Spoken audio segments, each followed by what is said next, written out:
Welcome back to Black News Tonight. We are here talking once again about the case of Bill Cosby. As you know, he was released to most people's surprise yesterday, walking out of a Pennsylvania state prison because of a very interesting development in his case. And yesterday, many celebrities chimed in on social media. One of TV's most well-known judges, Judge Joe Brown, was one of those people who called out the way that mainstream media had been covering the story. Hours ago, he tweeted, and to be clear, much of this was in response to something I wrote, but he said, anyone who was knowledgeable of American law would have expected and predicted the outcome of the Cosby appeal. Mainstream media in Hollywood incite public disorder by lying to the people about the law and encouraging mob rule. Hollywood reacts to Bill Cosby release with shock. Here to discuss his recent comments, joining me now is Judge Joe Brown. Judge, thank you for joining me. Why do you say that mainstream media encourages mob rule? I've talked to 43 lawyers around the country, 17 judges, and I haven't found one that was shocked by the verdict. Most saw the same thing that I did from day one. This never should have gone to trial. It's a travesty. It's a violation of due process and American law. It is part of this mess that mainstream media is trying to feed into the heads of the citizenry and poison them by saying that their emotions and their feelings are supposed to have paramountcy over what happens within the law. That's not the way it goes. I get people who never even took what they should have gotten in the fourth and fifth grade get to talking about how somebody going to disprove what these women accused Dr. Cosby of. And the truth of the matter is you don't have to. They have to prove that what they claim is true, not the other way around. That's American law. I see too much of this show up on the courthouse, voice your opinion, and get the courts to yield to what you believe. That's not the way the law works. That's called mob rule, mob justice. And if you want a more egregious exemplar, take what happened to Emmett Till and every other black man that's been lynched in the history of this country because somebody got emotional and decided to suborn the law, go around it, and do what their emotions drove them to do. So that is the way things ought to be. Law separates us from the animals, and we can't have this disregard of the law. I want to commend this Howard Dean for being forthright enough to speak out on what the reality is, and I would suggest that they need to strengthen the breadth requirements at Howard University so I don't see such ignorance coming out of this profoundly historic black university. My father went there way back in the 40s. Well, Judge, there's two things going on at once, though, Judge. That I have heard come out of that place lately. And if anybody so, Judge, I think there's two things happening at once. Justice, they ought to.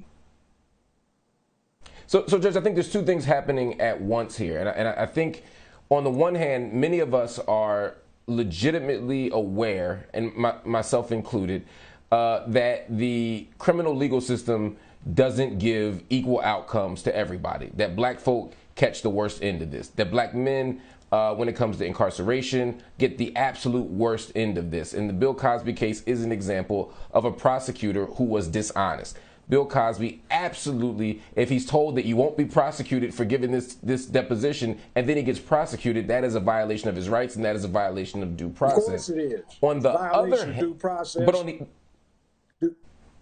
right, but hold on, let me finish this point, Judge. On going forward should be disciplined. So there's that, but then there's the other question that people.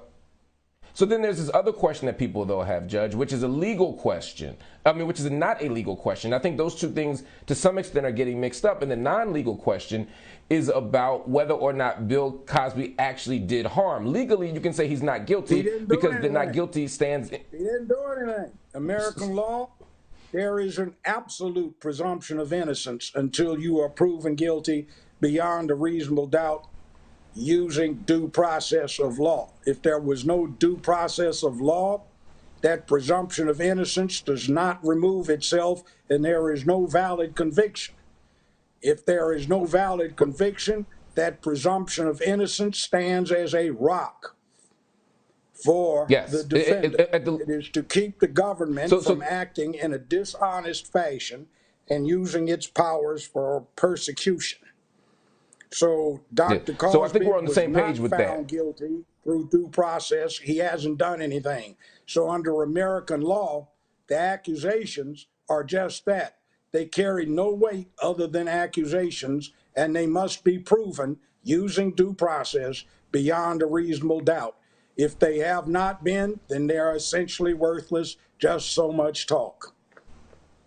That's the So I law. think we're on the same page. So I think we're on the same page with regard to the law. I think part of the challenge, and I sent out a tweet last night that you responded to. I'm going to pull it up. It says, I said, Bill Cosby is not innocent. He has not been exonerated.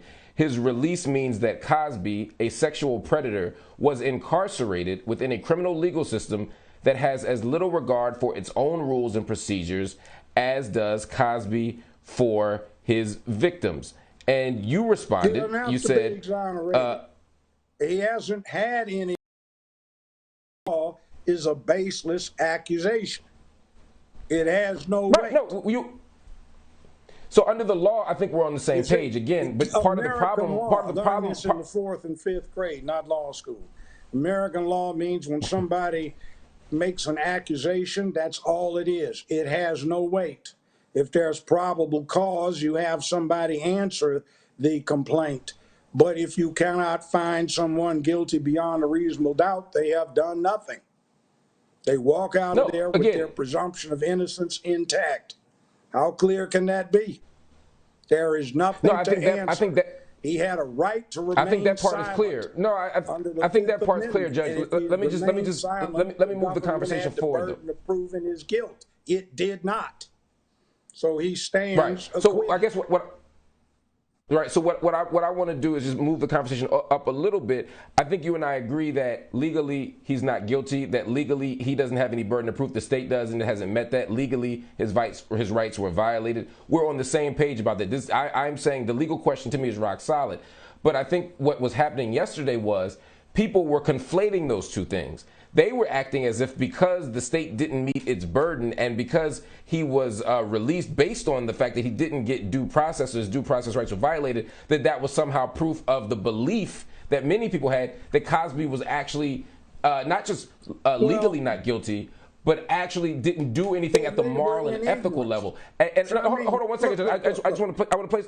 Okay, go ahead. Oh, no, hold on. Let me place the question to you. So I guess what I'm saying is, can we hold space for two ideas at the same time? Can someone, under the eyes of the law, be completely not guilty, and at the same time, can we have a public conversation? Because I know you talk about culture, you talk about our community, you talk about values. Can we also talk about the fact that someone can be doing great harm and even be a predator at the same time that legally they're all the things you just said?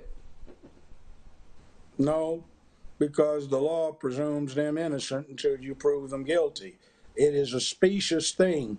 That's part of this new paradigm where everybody gets a trophy, a participation ribbon. Nobody's feelings get hurt. Freedom of speech gets restricted if somebody feels uncomfortable or undelighted by what is being said. That's not our reality. So let me ask you a question. When George Zimmerman killed Trayvon Martin and the jury found him not guilty, do you feel that the black community should not have continued to express outrage and call George Zimmerman a killer because under the law he was innocent? They should express outrage with themselves for lacking such political influence in the selection of the district attorney or in the even weight assigned to them. See, the rules are the same.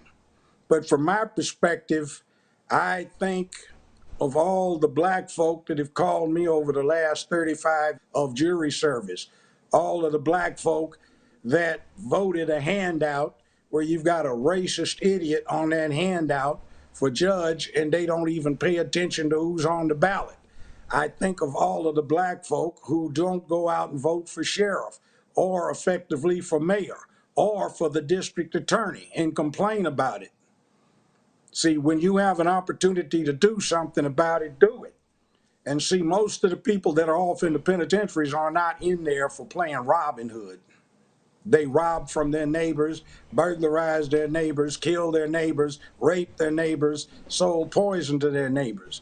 And the other thing is, it's not guns.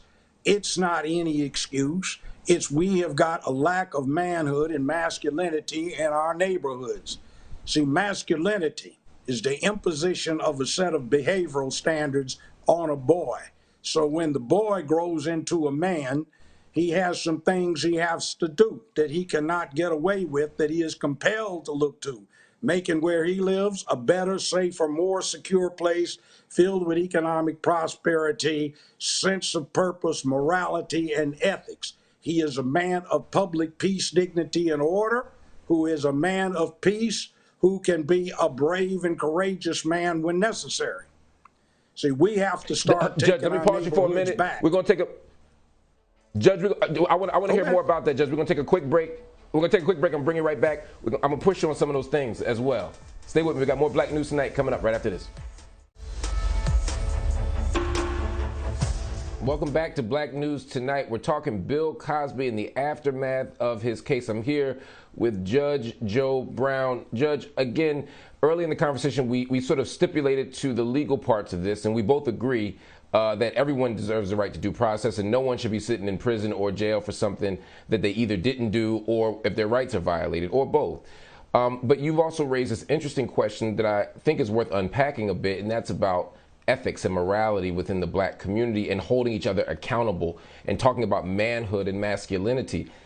If we, again, assuming Bill Cosby doesn't take the legal stuff off the table, if we look at the depositions, the very thing that got him ultimately, the thing that ultimately got him locked up, and those depositions, and he's talking about the various women he had sex with giving them alcohol and pills, whether it's Quaaludes or Benadryl. If you look at the dozens of women who come forward and accuse him, is there room to say, look, Bill Cosby can come home because the prosecutor was wrong, but Bill Cosby also has to be accountable for what he represents and for acts of and for predator-like behavior?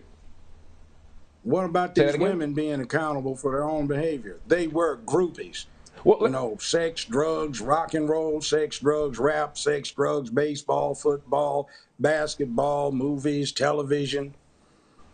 See, yeah, but right now I'm talking about Bill Cosby. I'm saying we forgot what that term meant. Sex, drugs, rock and roll. The bimbos come to the party, they hang out, they get drunk, they snort lines of blow, and they have a good time. They use the hall closets to give head, the bathrooms to get down, and you go in to get your coat off of the bed, and they're laying on top of it doing somebody. See, that's what that's about. So, yeah, but Judge, it has to be consensual, 25, though. 30, 40, 50 years after something was in big time style. When this stuff started out, the sexual revolution was going on.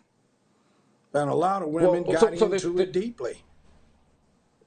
Okay, but so there's two things you raised. The point first, is, but first, let's talk about Bill Cosby. We can talk about the women, but let's talk about Bill Cosby. Let's talk about Bill Cosby for a second, because that's the person we're talking about. My question was, is there room to what did he do? Well, according to the deposition, he gave women pills, and in one deposition, he specifically said he didn't know whether. Force it down their throat, no, let me finish. He didn't take advantage of them. Look at that interview Whoopi Goldberg did with that model Johnson. Whoopi got all said, wait a minute, you're trying to tell me that hold on, Judge, let me ask the question. He found out you were high, he called a cab, took the elevator down with you, put you in the cab, paid your fare, tipped the man, and sent you home because you were high? So what did he do? So in one deposition, so Judge, in one deposition specifically, when he was asked the question, was he sure that the woman was sober enough to consent? He said, "I don't know." But there's a bigger question here: is if someone willingly takes pills and becomes high and drunk, can they legally consent? Sometimes you can. Used to be you could. They had a change in there back 25 years ago when they were saying, no, you can't. But before that, basically, you could. That's why they told you. But we're talking about the law. So then, Judge, again, since you're saying we should appeal to the law, if the law says that you can't be intoxication, where you did something to them they didn't consent to. See, that's when that law started changing from you got yourself drunk, you're responsible to know the bartender's responsible because he lets you get drunk. That's when that change Bill started Cosby, coming Bill about. Cosby's admitting, Bill Cosby's admitting to giving women alcohol and pills for the purpose of having sex. And if by the law Most you can't women consent I know if you're drink drunk a glass of wine or when you high. go out to dinner or you have a party or something. So Yeah, does but that that's make not the them same. taken That's irrelevant, advantage Judge. of because they do something they would have done anyway? A whole lot of them I knew Yes, back in the years would that's take sexual drugs, assault, Judge. particularly Quaaludes. They did that a lot. I had a lot of female clients I had to get out of messes because they had a fondness for Quaaludes. It's not cool, Yeah, but it's I okay mean, to take. don't you bear any responsibility for this, especially if you keep going No. back? So, Judge, let me. I want to lay this out plainly, just so, and I'll give you a chance to respond. I'll even give you the last word. If you give someone drugs and alcohol, even if they want to take the drugs and alcohol, if they get to a point where they are inebriated, where they are high or drunk, you cannot have sex with them. It is not sex; it becomes rape. And even by That's the legal only the standard that you're law saying in we should certain appeal states. to. That's only the law in certain states. It's not for every state. And it goes into You're the saying it's same rape in some states. philosophy. It goes Right, into the let me same finish and then I'll give thing. you the I last didn't word. know I was going to get that drunk, so it ain't my fault I got a DUI and killed somebody. How you think that's going to float? Right, but the difference is the Plus, drunk you person has have a people responsibility to on not. the East Coast who want a The new drunk person has a category of responsibility felony not rape. to get into the It's car. called rape by But the drunk person seduction. does not have a In other words, you responsibility take a not to woman give out, the responsibility. then you decide to If have we're a talking good about meal, responsibility. linen, If we're candlelight, talking about wine, responsibility, dine. You go for a walk in the park, my place or yours. Get over there, kissy, kissy, poo, seduction, clothes come off. Everybody has a good time. This crowd wants that to be called everybody felony isn't having a rape good by time. One person's seduction. being assaulted. Right, but what I'm saying, Judge, Nobody, is, and I got to run. see, that's the point. He never admitted to what he did, was accused of, which is How many people in your courtroom unlawfully. admitted to what they did All that he were did guilty? was they asked You say for it. I supplied it. They wanted it. Okay, this That's is like just put some flat out rape candles at this on and point. some incense when we do it. Let's go out and have No, a fine meal. Some Pinot Noir, Giving some this is Cabernet disgusting. Sauvignon Giving somebody to go with the prime rib and the lobster. And then we, after we leave the 5-star restaurant, we got a nice walk in the park. This honestly is, with all due respect, is the most disturbing interview I've ever had in my life. No, but see, you are that into this thing where everybody's got to be protected. This society does not work when the society's obligation is to protect somebody from being stupid.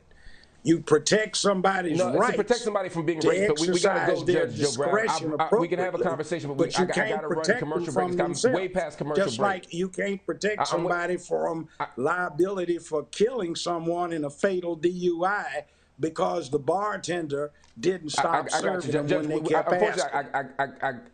Unfortunately, I got to run. We're way past commercial break. I know you understand that. Thank you for joining the show. Let us know what you're thinking. Hit us up on Instagram, Facebook, and Twitter at BNC News. Visit the website, bnc.tv. Coming up next,